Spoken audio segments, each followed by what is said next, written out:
حضرت موسیٰ علیہ السلام نے ایک بار اللہ کریم کی بارگاہ میں عرض کی کہ مولا میں تورات میں ایک امت کا ذکر پڑھ رہا ہوں جو آئے گی تو آخر میں مگر ہوگی سب سے افضل۔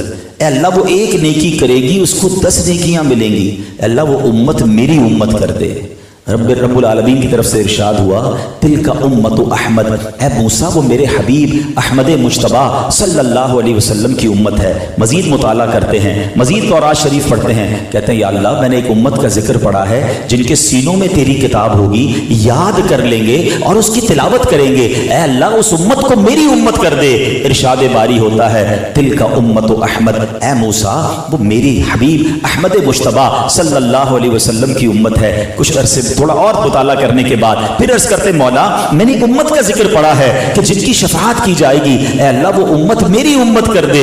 ارشاد ہوتا ہے تلک امت احمد، اے موسیٰ وہ میرے حبیب جناب محمد رسول اللہ صلی اللہ تعالی علیہ وسلم کی امت ہے۔ حضرت موسیٰ پڑھتے جا رہے ہیں، اللہ کی بارگاہ میں بار بار عرض کر رہے ہیں اے اللہ یہ امت میری امت کر دے جن کی توبہ قبول کی جائے گی، اے اللہ یہ امت میری امت کر دے، اور ہر بار یہ جواب ملتا رہا کہ اے موسیٰ یہ میرے حبیب کی امت ہے۔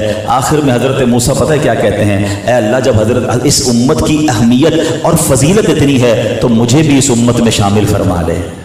کلیم اللہ ہے مگر کیا فرما رہے ہیں، عرض کر رہے ہیں کہ مولا مجھے بھی نبی پاک آخری نبی کی امت میں شامل کر لے۔ اے امتیوں یہ مقام ہے تمہارا، وہ ہمارے نبی ان کے ہم امتی، امتی تیری قسمت پہ لاکھوں سلام، میری خوش قسمتی میں تیرا امتی۔ ہمیں شاید اندازہ ہی نہیں ہے کہ ہمیں کتنا بڑا مقام دے دیا گیا۔ قیامت کے دن ہم بے شک سب سے آخر میں آئے ہیں، مگر قیامت کے دن سب سے پہلے نبی پاک جنت میں جائیں گے، اور اس کے بعد تمام امتوں میں سب سے پہلے جو امت جنت میں جائے گی وہ جناب رسول اللہ کی امت ہوگی۔ اور جب تک امت رسول داخل نہیں ہوگی جنت میں، یہ جنت باقی تمام امتوں کے لیے ممنوع ہوگی، حرام ہوگی۔ اور یہی بات سیدی اعلیٰ حضرت لکھتے ہیں نا، آپ فرماتے خلد ہے سب پر حرام جائے نہ جب تک غلام، خلد ہے سب پر حرام جائے نہ جب تک غلام، ملک تو ہے آپ کا تم پہ کروڑوں درود۔